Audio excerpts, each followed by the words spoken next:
Hello, and welcome to Resilience Radio, Building Wellness in Vermont and Beyond. Who am I? I'm Irvin Eisenberg, owner of Resilience Occupational Therapy and your host here on Resilience Radio. The opinions on this show, of the guests, of course, that is, are not necessarily the opinions shared by me or by Resilience Radio. I really respect a variety of practitioners and intend to showcase various practitioners of differing views. Everyone's got their own medical and healthcare needs and approaches things differently, and not every practitioner in an interview is going to be something that you agree with, and that's okay. Additionally, this is not meant to be any medical advice or prescriptions, and you really should seek your own healthcare practitioner for advice if you feel like you need it. In any case, for the inaugural episode, I'm featuring a brand new practitioner, Lauren Mandych. She's a naturopathic doctor who just joined Well Natured, a Montpelier-based naturopathic clinic.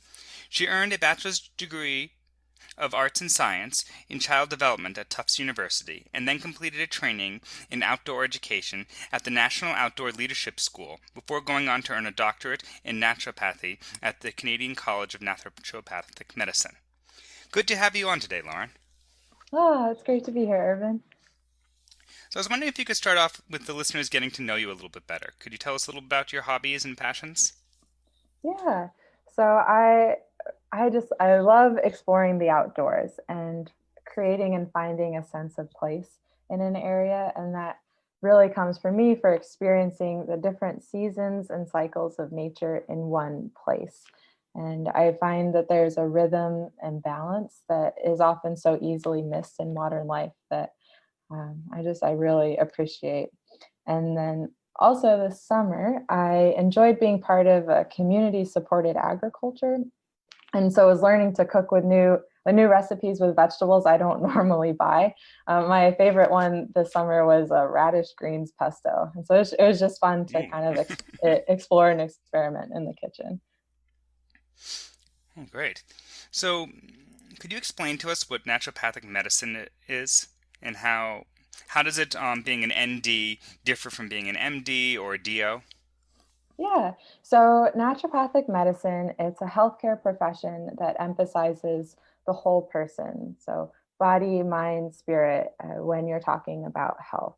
We're trained to do primary care medicine, understanding both conventional and integrative treatments.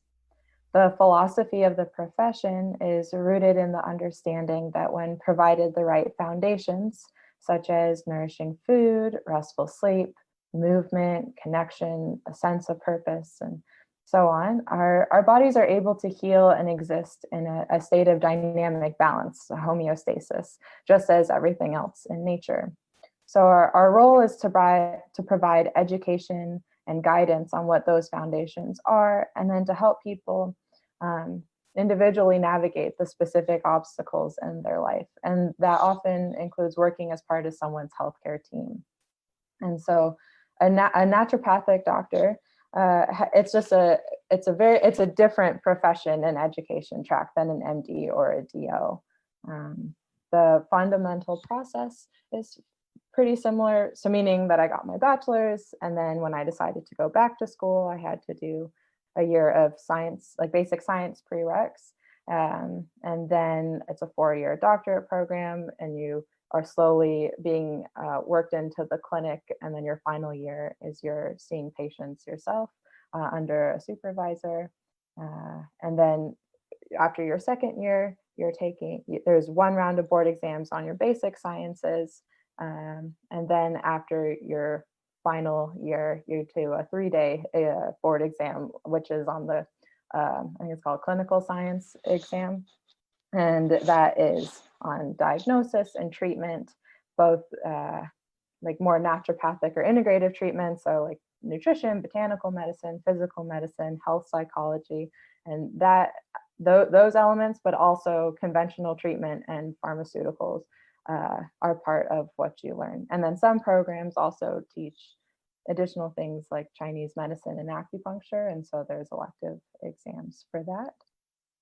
And then in the state of Vermont, so kind of why you would see a naturopathic doctor, there's kind of two routes. And I'm yeah, so there are two routes that I understand. One is as your primary care doctor.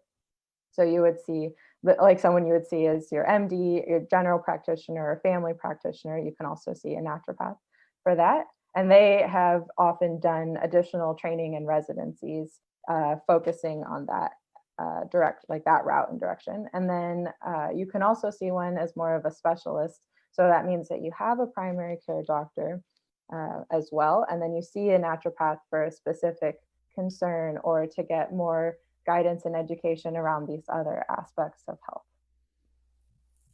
So, what do you feel like is unique about the ND track that why someone might want to seek out a naturopathic doctor?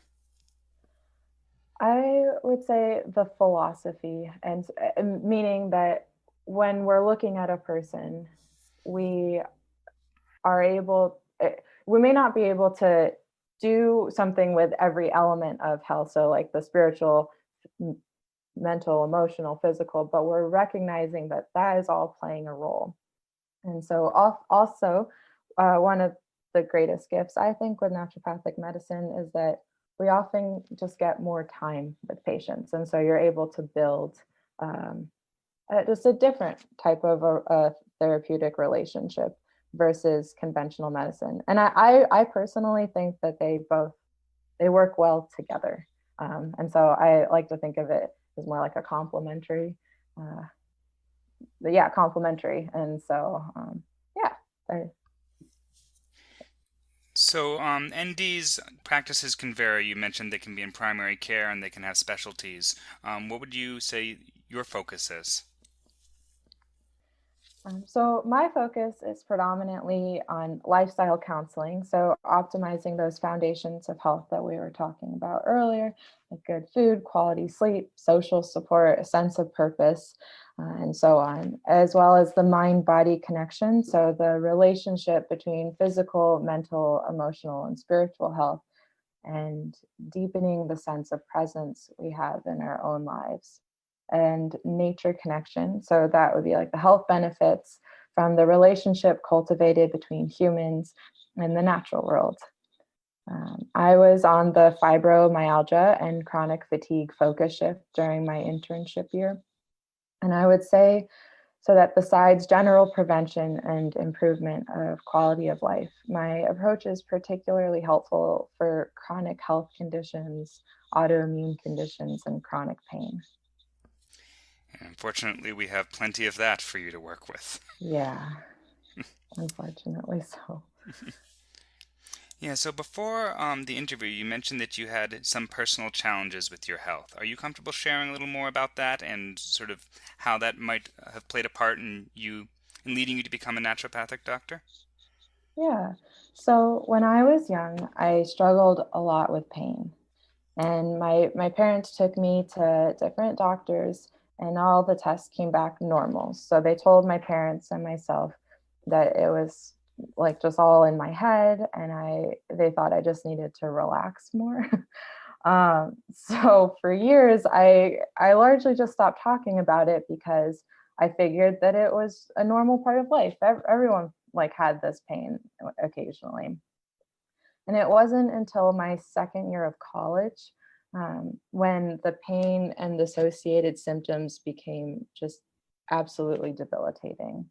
And then with that, I started to struggle with anxiety and depression because I never knew when one of these pain attacks would come on. And my quality of life pretty rapidly deteriorated.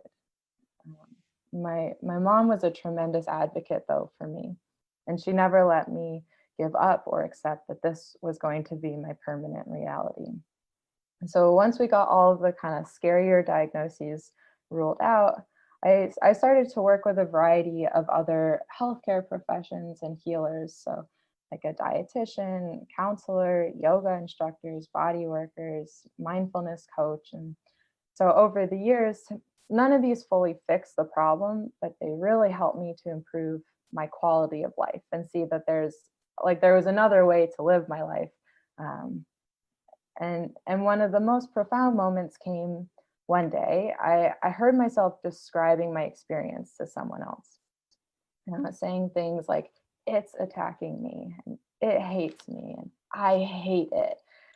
And then I took a moment to be curious about what's happening in my body when I start to say these and feel these things. And I noticed my jaw would clench, and I'd hold my breath, and my shoulders hunch, and my whole body, there's a shift into a fight or flight mode.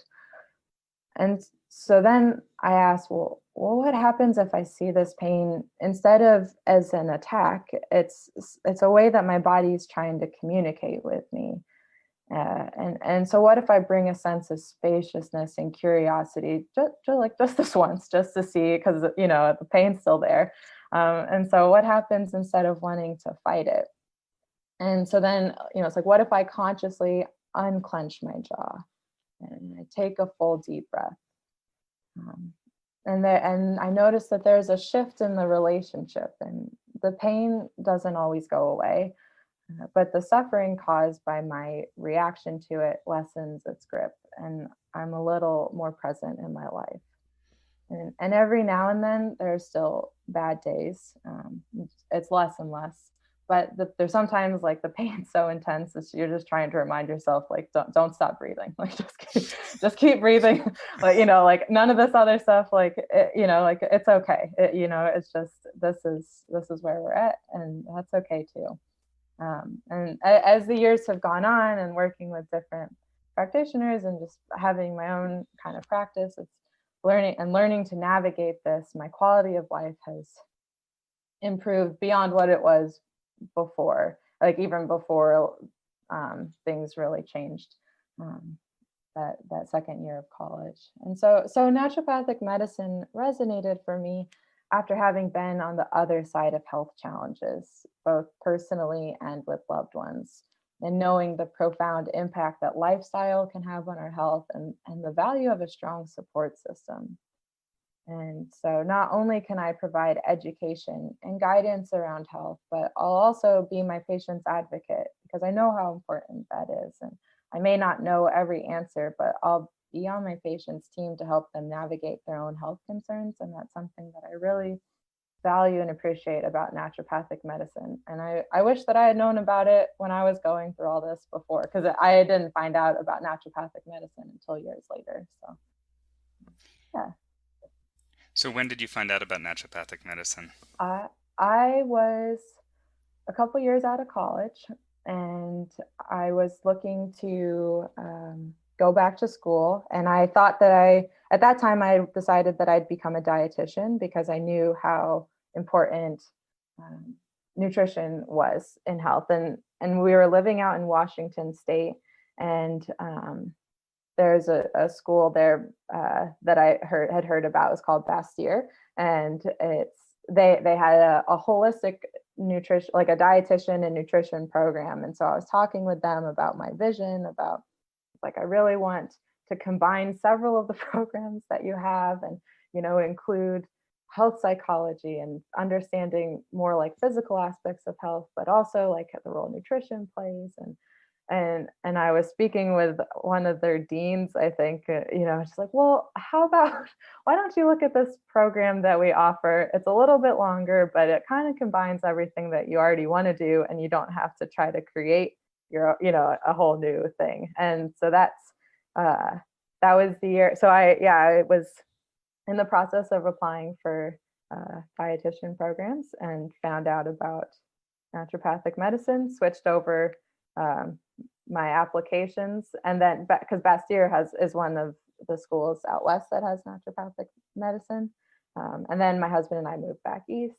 So then, but at that point, I'd already found out about naturopathic medicine, and that's how I ended up in Toronto. So it was a very windy road. And then how did you find your way to Vermont at Well Natured? Yeah, so my husband and I were doing long distance during this time, and we knew that we wanted to end up in a place like a smaller town, because that's where we're both from, smaller towns, and wanted to have a sense of community, and we love being outside. And so we were looking at different states, and just decided, like, let's give Vermont a try. And so my first summer after but like the summer after my first year of school, I had several preceptorships lined up, and preceptorships are where you're shadowing and working with a practicing naturopathic doctor. And so I was able, I was really, it was a great opportunity that I could spend with several Burlington NDs as well as some in Montpelier.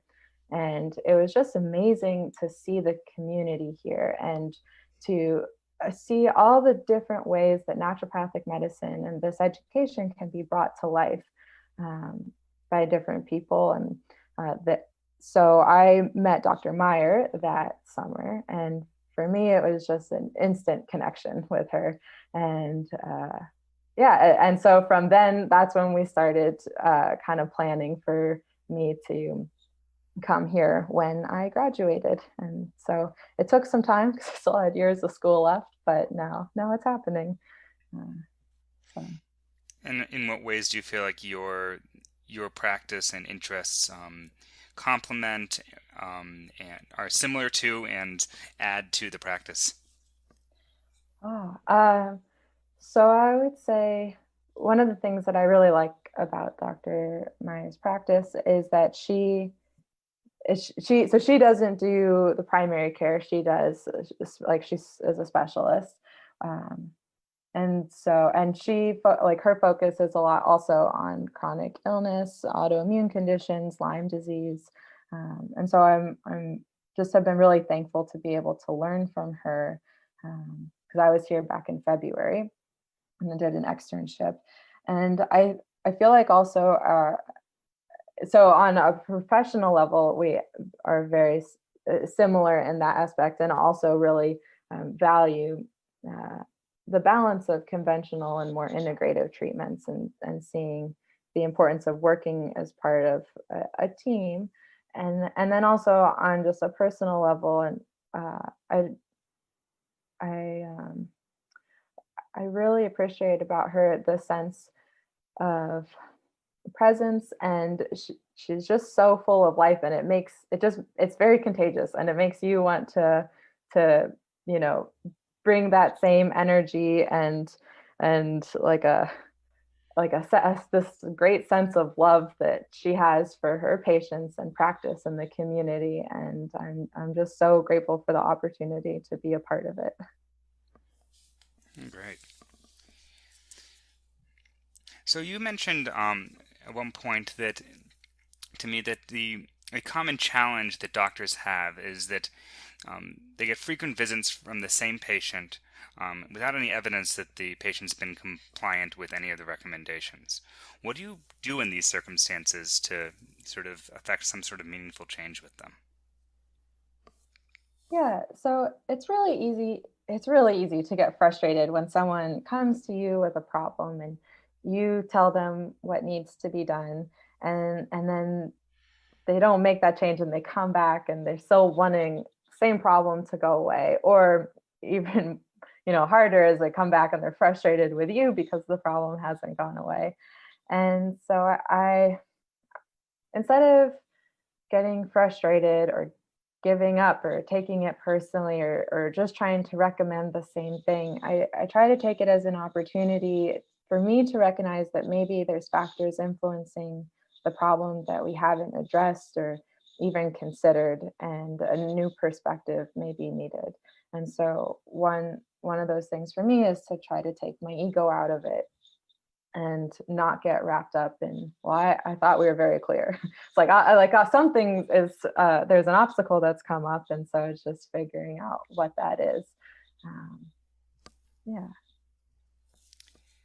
Yeah, I found that definitely taking courses as part of my OT training, that where a large focus was avoiding that word compliance, implying that putting the onus on the practitioner, where if the person isn't doing what you've prescribed to them, then it means maybe you're not getting the whole circumstance or prescribing the right thing. And Yeah. well, in theory, that's a great mindset. It's really challenging when Oh, it's it like, is. but when I've had people directly say to me, I do the exercises and I do the activities that are recommended of me, and my pain goes away, and then I stop doing them and my pain comes back. So I'm just I'm feeling like maybe I should just give up. I'm like, well, it sounds like we're on the right track. Let's let's keep going with that, and trying to Yeah.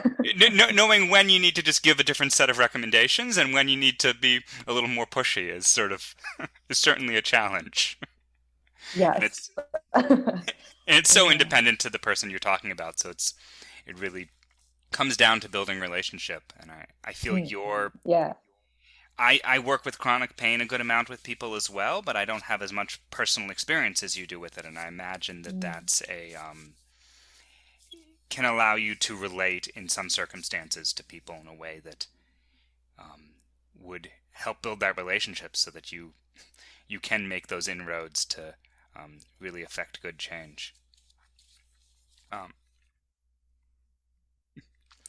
so, um, what's what are you most excited about these days? Is there something that in your practice or something you'd further like to study, um, or just some piece of advice that you really want to spread out there and make sure people hear? Oh, oh, oh. Um, I I'm just excited, you know, practice wise, just to be here and to finally that um, this dream essentially that we've had for years is finally um, coming to be, and I'm like studying boards and all that you're very focused on this specific knowledge set and like all like this like knowledge foundation that you need to have, but now that I'm kind of past that, being able to further explore some of these other uh, aspects of health that have been very interested in and have done studies and but now can devote more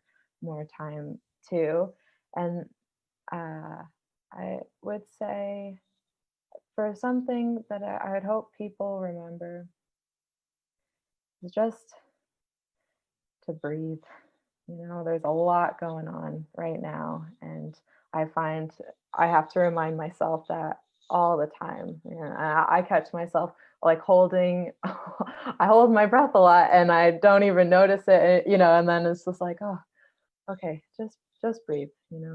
There's only so much that we can control at a time, and so that for me is what's everything comes down to. Just remembering to breathe. Thank you so much for coming on the show today. Oh, thank you so much for having me.